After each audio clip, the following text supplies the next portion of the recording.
very, very much, everyone. Thank you. God bless you for your time. Thank you for your commitment to the political process. You know, it's getting voters, getting citizens informed, engaged, involved. That's how we restore good government in Illinois. That's what it's going to take. Thank you for taking time away from your businesses, from your families, taking time to get involved in this process. This is a critical turning point in the history of Illinois. This is a critical year. This is a critical election. We have got to win this election and bring about fundamental change in Springfield. We have to do it. We don't have a choice. We are going down the drain. We are the worst run state in America. We have the most inept governor in America. We have one of the most corrupt legislatures in America. And the politicians in Springfield are failing us. We've got to turn our state government around, restore good government, responsive government here in Illinois. We have every reason to be prosperous. We have great people. We have a key location. We have fertile farms. We have great infrastructure, although it's deteriorating. We have the heart of the Midwest. We're the capital of the center of America in Chicago and in the state of Illinois. We have every reason to be thriving and prosperous, except for bad politicians and bad politics in Springfield. They're failing us, they're letting us down, and we cannot allow that to occur anymore. And that's the reason I'm running for office. I'm not a politician. I'm a business guy, self-made entrepreneur, businessman. I love the state of Illinois, and I can't sit back and watch and wait while the politicians continue to fail us in Springfield. I just can't do it. I love the state too much. This is our home. This is a very emotional issue for me. This is my home. This is your home. This is our children's home. This is our grandchildren's future. I am very protective of our home, my home. It's a big deal to me. I will fight with everything I've got to turn our home into a prosperous place again before I would ever leave this state. And businesses that I've helped build, businesses I care about, executives and entrepreneurs I know are leaving the state because we're so hostile to business. And I refuse to let that happen. I will not leave this state. I will fight with everything I've got before I leave the state and then turn it around. And I know we can win this race. Quinn is very beatable, and we are going to sweep him out of office. We're going to move him into the dustbin of history, and we're going to turn our state around. That's the reason I'm running. We had a big debate in my family whether I should run for office. So we've got 6 kids. We raised our 6 kids here. I built businesses here. My youngest daughter, teenager, she says, "Daddy, don't run for governor. I don't want you to go to jail."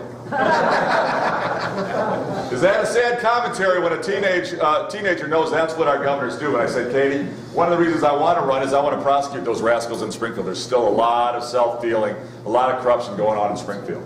So I'm running to accomplish 4 things for the people of our great state. For all of you, I'm running to do 4 things.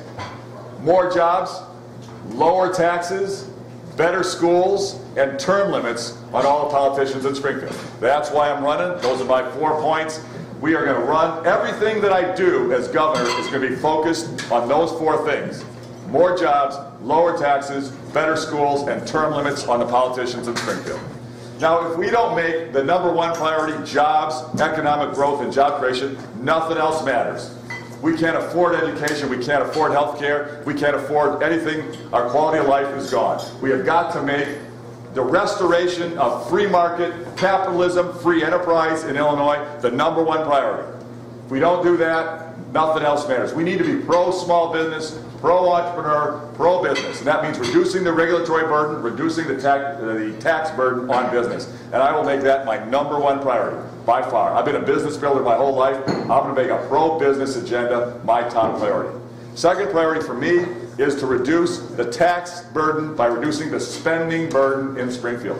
Our spending in Springfield is out of control. The politicians think that we're going to fix our problems by increasing our taxes or putting in a graduated income tax. That is fundamentally wrong. We can't tax our way out of our problems. We have got to grow our way out of our problems, not tax our way. And to put on a graduated income tax will lead the loss of business. Today it's a stream, it will turn it into a flood. We cannot allow that to occur. We need to reduce the tax burden by reducing the spending burden. To do that, we need true pension reform, not the Band-Aid on the open wound that the politicians just passed.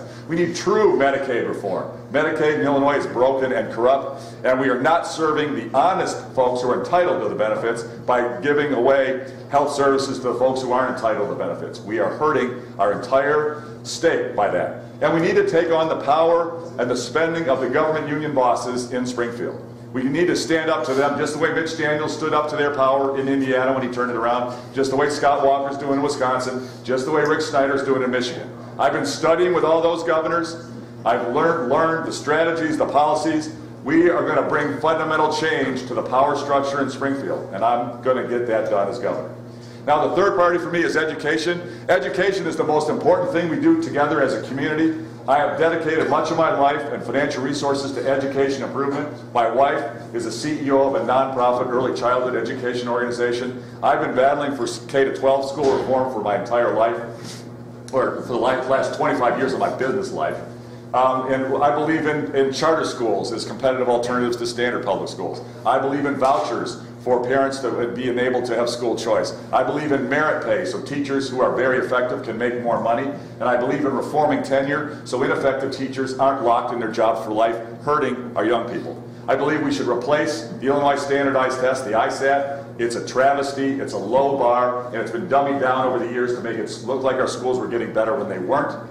And I believe in reforming our state education funding for schools. Quincy is suffering from unfair school education funding, like many school districts are. You're not getting your fair share of education dollars because you're not a politically connected part of the state. You're not getting your fair share, and I'll change that. And then very importantly, I want to transform vocational training, technical training, and job training in Illinois. We used to do it well in our public schools, in our high schools, in our community colleges, and we've lost our way. We've allowed that to almost go entirely away. And we're trying to push every student to become a liberal arts major in a four-year college. That ain't right. Many should do that, but many should not do that. And they should have the choice in public schools to take courses for public school course credit to train them for the jobs that are available in our local economies. And I'll make that a top priority to restore great vocational training, technical training, job training in our K-12 system, in our community colleges, and for our veterans who are not getting served properly, and for our workers who've lost their jobs and need retraining. We have got to make training and education our top priority when we spend a taxpayer dollar. And then the fourth priority for me is term limits. I want term limits on all the elected officials in Springfield. We need public service back in Springfield rather than career politicians who are doing it as their business to make money. It's wrong, it's corrupt. We have politicians in office for decades, and they're making money. They got a law firm on the side, they got a business on the side, they're making money from their political power. It's wrong. We got to end that. And one of the great ways to end it is to say 8 years and out. Nobody needs to be in one office for more than 8 years. I will term limit myself at 8 years when I'm governor, but I want that in the legislature. You know, when George Washington founded our nation, he could have been president for life.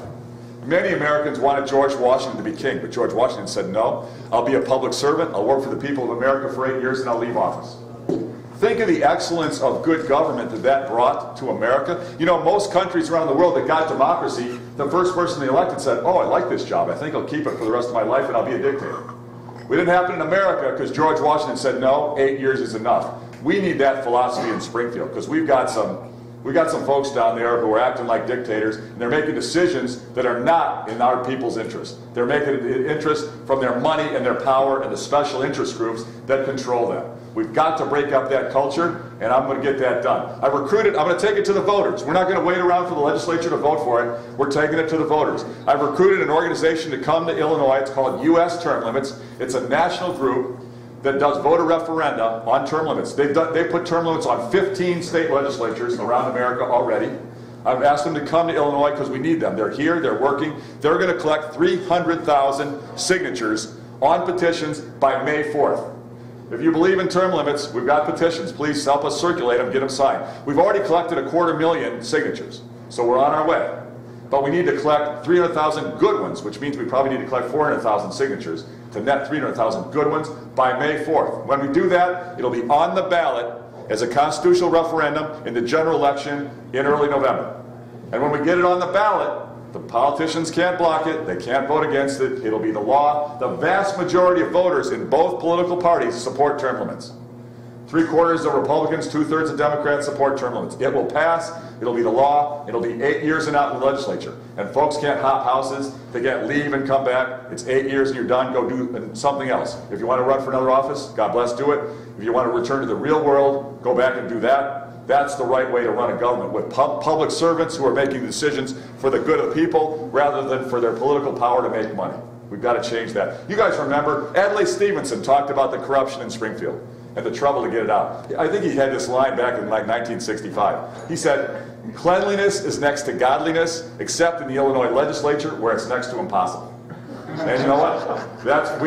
You know, it's a sad line, but it's a true line, and we need to break up that culture of corruption, and term limits can help us get that done.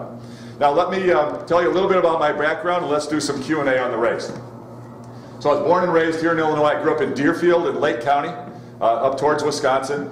My mom was a nurse at Northwestern University Hospital. My dad was an electrical engineer, worked at Motorola in Schaumburg.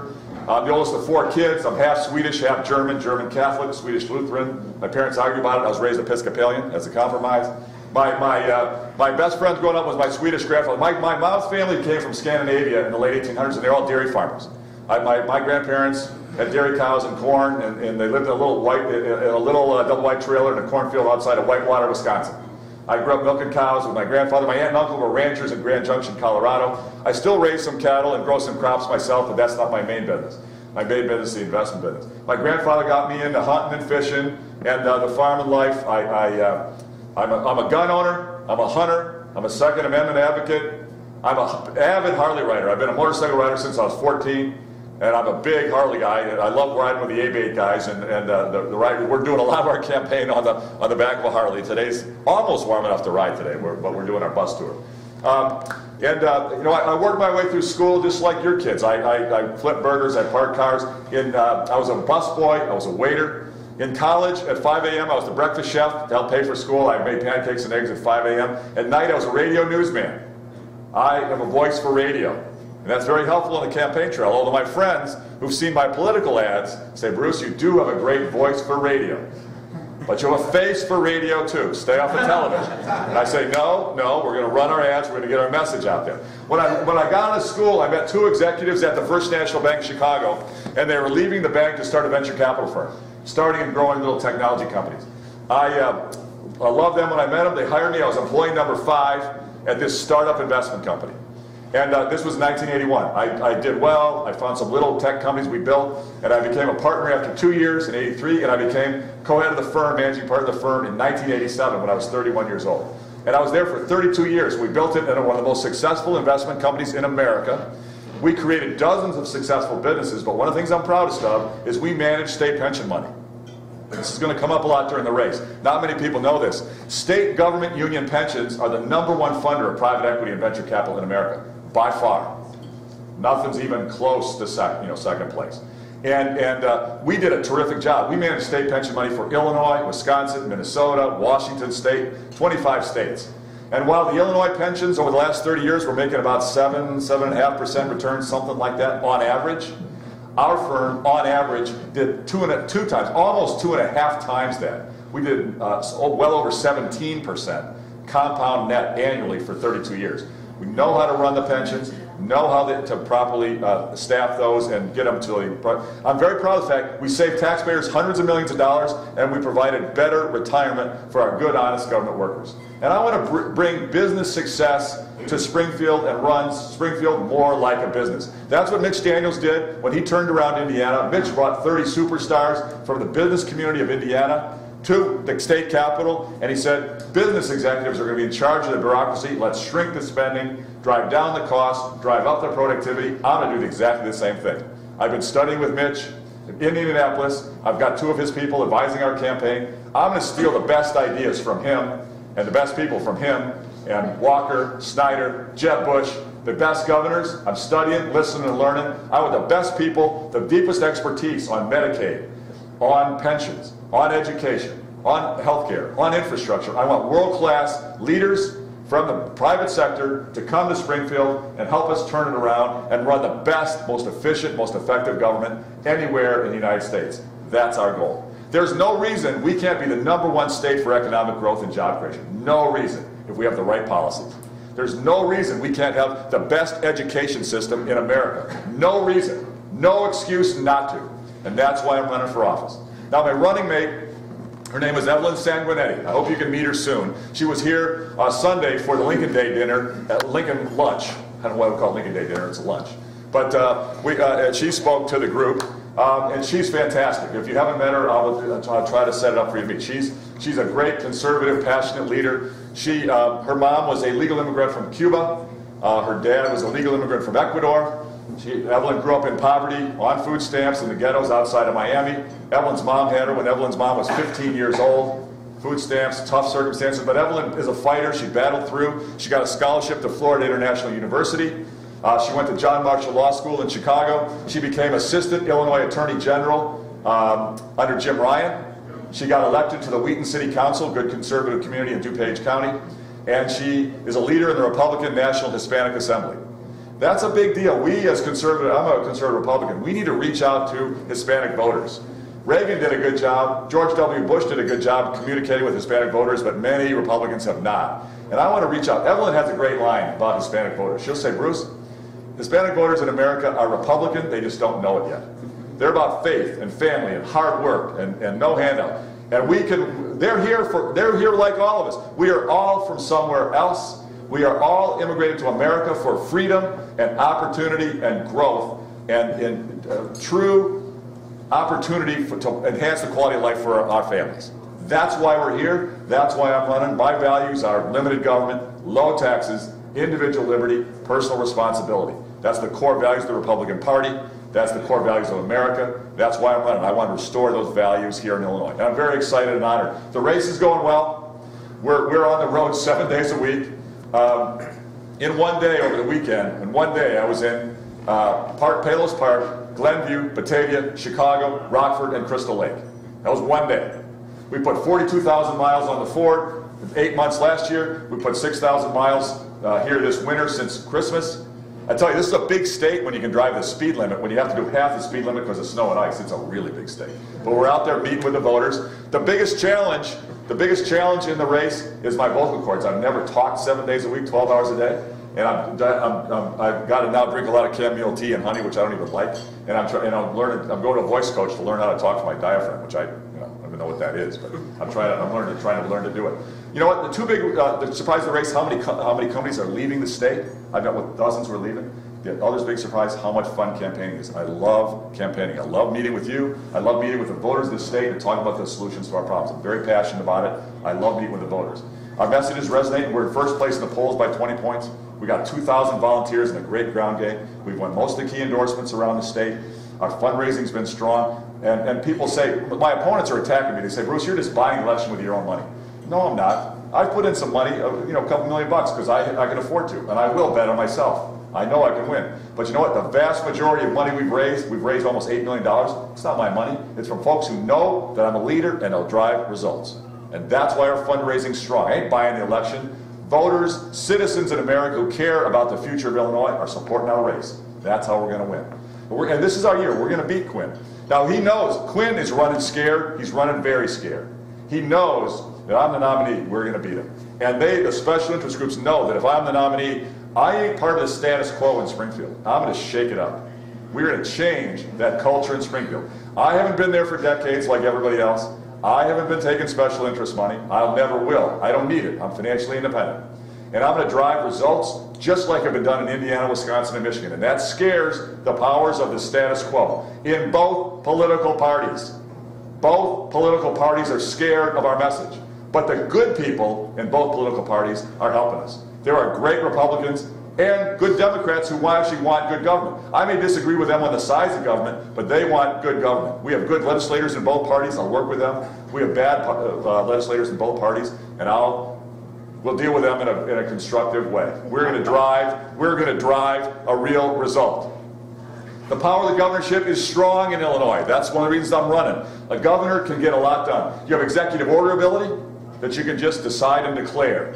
You have line item veto, a mandatory veto, you control the checkbook and the spending, you appoint all the key positions throughout the government, and you control the contract negotiations with the government union bosses and the suppliers. If you've got an agenda and a steel backbone and a vision, you can drive major change.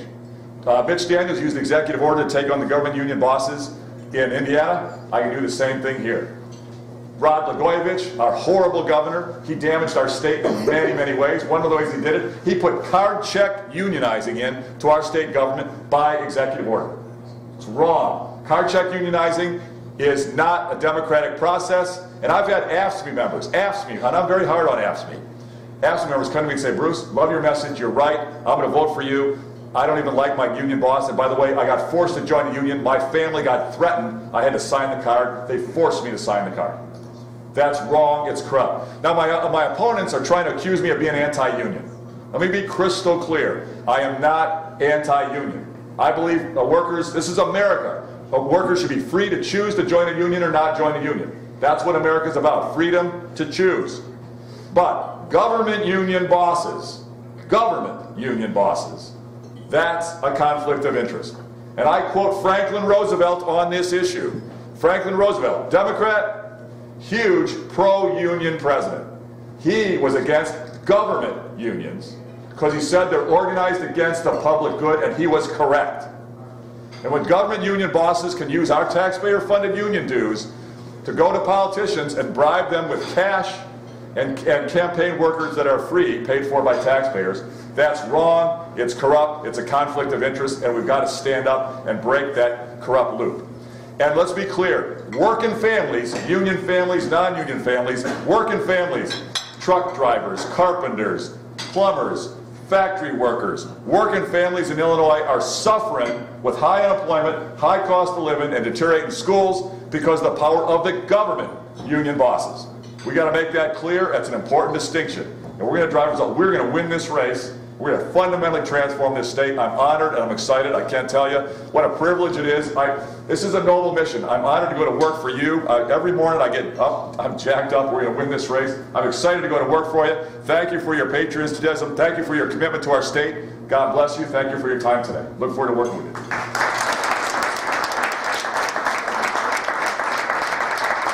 If you haven't